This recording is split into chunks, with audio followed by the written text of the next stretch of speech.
இதுவரை வரலாறில் இல்லாத அளவிற்கு இதுவரை இந்தியாவில் ஏன் உலகத்திலேயே எந்த ஒரு இயக்கமும் செய்யாத ஒரு விடயம் என்றுதான் நான் கருதுகிறேன். Correct me if I am wrong, but I think this is the largest such exercise in the world. ஒரு மக்கள் இயக்கம் 68,000 பிடிஎஸ் பூத் டிஜிட்டல் ஏஜென்ட்களை வைத்து ஒரு நாட்டில் உள்ள தமிழ்நாட்டில் உள்ள அனைத்து இல்லங்களுக்கும் நேரடியாக சென்று அங்கே இருக்கும் மக்களிடையே இது ஒரு சாதாரண உறுப்பினர் சேர்க்கை விடயமாக நீங்கள் எண்ணக்கூடாது. அங்கே இருக்கும் மக்களிடையே திராவிட முன்னேற்ற கழகத்தில் இந்த திராவிட மாடல் ஆட்சியின் மக்கள் நல திட்டங்களை எல்லாம் அந்த மக்களுக்கு கொண்டு போய் சேர்த்திருக்கிறார்களா, சரியாக சென்றிருக்கிறதா என்பதை சரிபார்க்கவிருக்கிறார்கள்.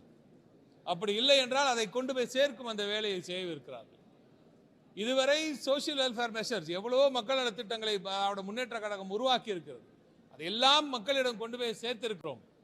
ஆனால் அதை சரிபார்க்கும் ஒரு வேலையை, இப்படி ஒரு வேலையை எந்த தலைவரும் இதுவரை செய்ததில்லை.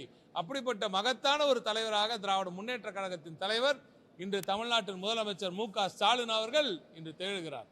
இதில் இந்த டிஜிட்டல் யுகத்தை முழுமையாக பயன்படுத்துகிறார்.